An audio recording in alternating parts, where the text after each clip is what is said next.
Penyaliban Isa bin Maryam.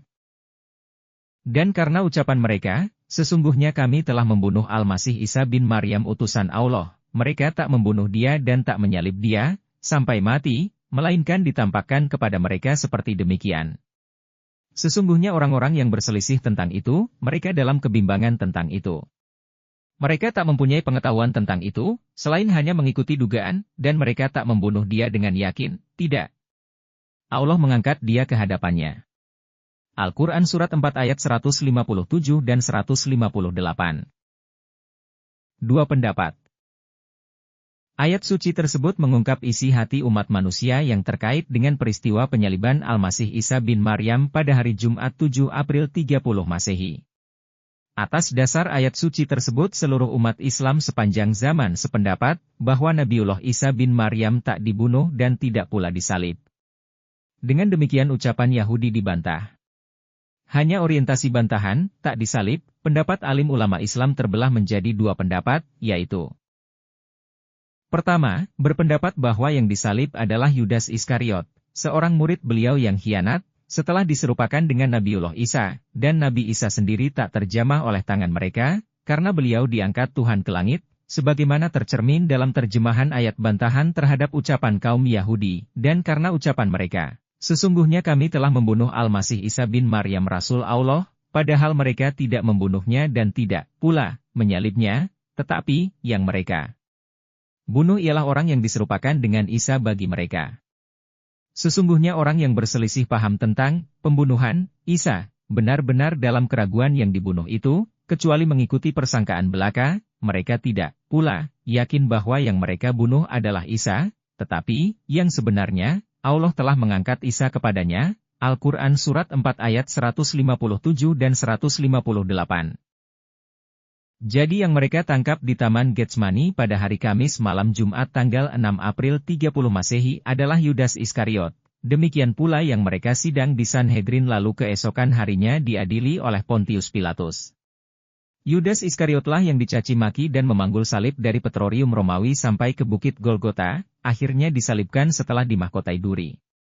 Isa Al-Masih, Yesus Kristus, sama sekali tak terjamah oleh tangan-tangan kotor kaum kafir Yahudi dan Romawi, karena beliau diangkat Tuhan ke langit, dan tetap tinggal di sana sampai sekarang, nanti di akhir zaman turun ke bumi menjadi hakim yang adil, sebagaimana keimanan Kristen, pengakuan iman rasuli pasal ke-5, 6 dan 7.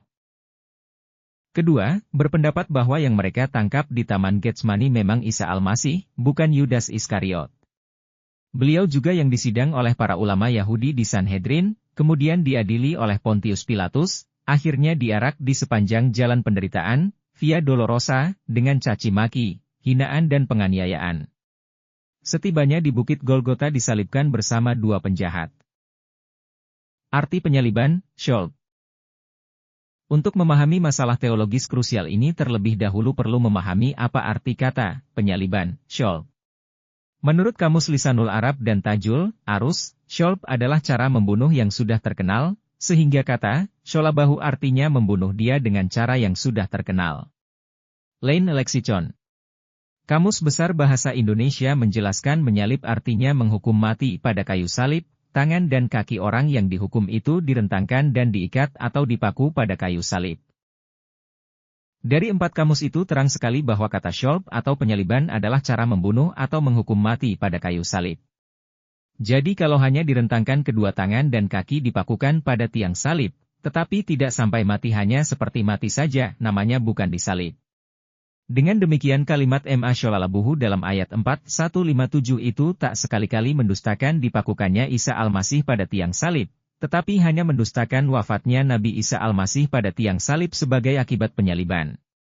Jadi kalimat itu membantah ucapan kaum Yahudi dan sekaligus mendustakan dogma sentral gereja Kristen, pengakuan iman rasuli pasal keempat kematian Yesus Kristus disalib. Arti ini selaras dengan fungsi Quran suci sebagai musyaddiq, dalam arti membenarkan atau mengoreksi terhadap kitab-kitab suci atau agama terdahulu. Jika Yudas Iskariot yang disalib secara linguistik tak dibenarkan, karena Yudas tak disebut-sebut dalam ayat itu, maka dari itu, domir, kata ganti, hu pada kalimat Ma Sholabuhu harus kembali kepada Al-Masih Isa bin Maryam Rasul Allah yang disebutkan dalam permulaan ayat. Di samping itu secara teologis ayat suci tersebut tak ada fungsinya sebab tak membantah dogma sentral gereja Kristen, yang dogma itu menjadi landasan alasan utama ketuhanan Yesus Kristus. Kesaksian sejarah. Berbagai pihak yang dilukiskan dalam ayat penyaliban itu secara garis besar ada 3 golongan, yaitu 1. Kaum Yahudi dipelopori oleh ahli-ahli Taurat dan iman-iman kepala beserta umatnya.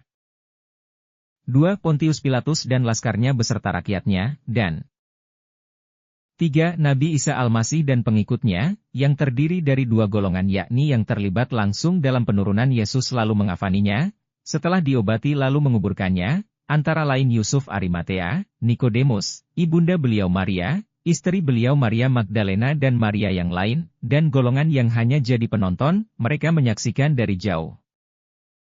Semua pihak sampai hari Jumat malam Sabtu, tanggal 17 April 30 Masehi sepakat bahwa yang ditangkap di Taman Getsemani, lalu disidang di Sanhedrin, kemudian diadili oleh Pontius Pilatus akhirnya disalibkan di Bukit Golgota adalah Isa Al-Masih, Yesus Kristus. Tak ada seorang pun yang meragukannya. Tentang kematian beliau di tiang salib sebagai akibat penyaliban itu yang kontroversial. Kaum Yahudi mengatakan bahwa upaya mereka berhasil, Isa Al-Masih telah mereka bunuh. Meski tanpa ilmu, buktinya mereka tak mampu membedakan serupa mati dengan mati sesungguhnya. Pontius Pilatus yang cenderung membebaskan beliau karena tak menemukan kesalahan yang mereka tuduhkan dan laskarnya meragukan kematian beliau, karena prosesnya terlalu cepat, baru sekitar 3 jam saja.